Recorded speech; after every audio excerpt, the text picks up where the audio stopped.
Some years ago, while preparing one of my lessons, I came along one interesting anecdote by Grandmaster John Nunn.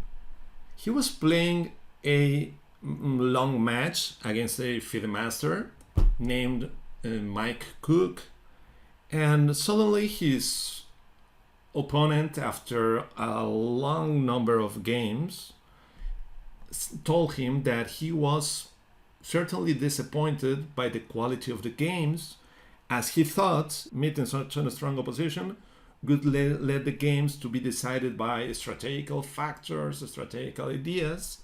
But he suddenly realized that LPDO was taking over. And just John Nunn asked him, what is LPDO? LPDO is loose piece drop off.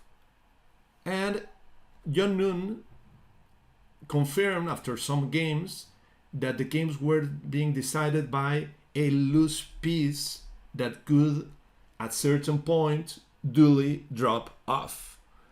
And this is a nice anecdote that points us into a right direction. We have to be aware of the importance of it. Sometimes the idea is really simple and we can catch it right away.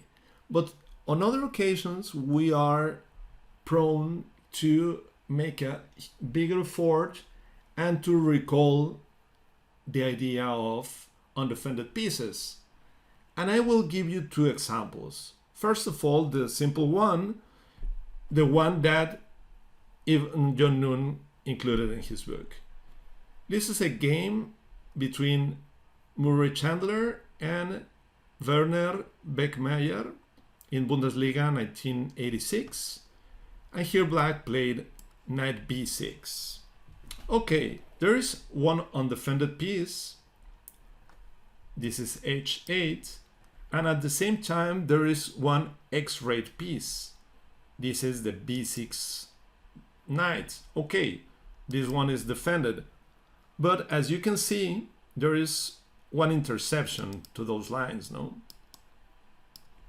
And this creates a winning tactic. Knight takes b5, a takes b5, and queen d4, threatening both the rook and the knight, and deciding the game.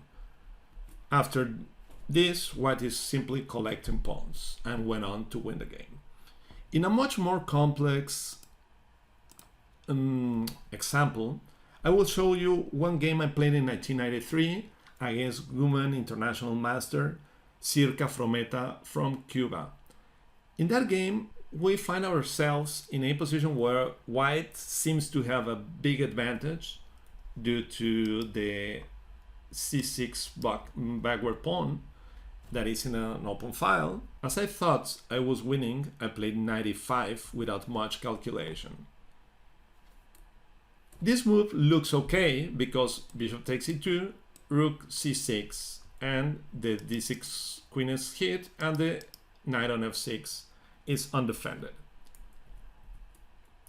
But it turns out that knight e5 was a mistake. Can you discover why? There is a variation that takes advantage of white's undefended pieces. Can you discover this variation? In the game I wasn't able to do it, nor my opponent that played bishop d7 right away.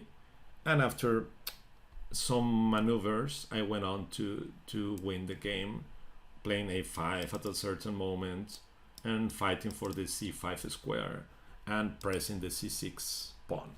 The game went smoothly and very nicely for me, but here she could have punished me for playing knight e5. The move was bishop takes e2.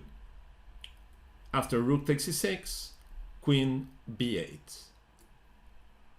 Now, in case of rook takes f6, we would find that those rooks are undefended, LPDO, and takes and takes, and that's it. I could lose the game. Attacking the bishop couldn't be enough because of this. And I get mated. So after rook takes f6, after queen b8, I will have to find a difficult move. Okay, not as difficult, but I don't know if my mindset was cool enough to find this move. Perhaps I would play this immediately, and after rook takes e5, I could run into terrible trouble. For example, now queen b2, attacking the bishop and the rook,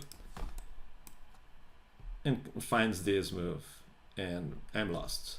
So after queen b8, I would have to play queen b2, attacking the bishop, and keep attacking the knight. After knight d4, queen takes e2, knight takes e5, d takes e5, queen takes e5, rook d1, d4, and this leads to a draw or to equality at least. After rook takes b6, d takes e3, and this is an equal position. So I spoiled my advantage. What we can learn from this example is that we mustn't believe in our opponent's calculations. Even when your strong opponent comes and plays 95 and you feel he's dominating you, you have to calculate.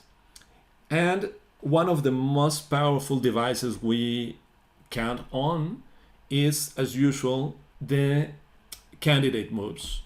So perhaps what happened to her, besides trusting me, is that after this, perhaps she didn't consider queen b8. She just considered queen d8, because in this way, it seems that the rook would be attacked. But okay, rook takes e5, couldn't help at all because the rook is protected.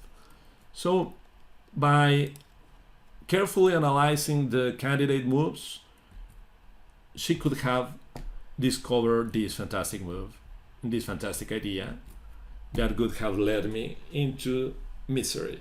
Okay, who knows, perhaps I could have been able to find queen b2, but this game was played 30 years ago, so I don't know.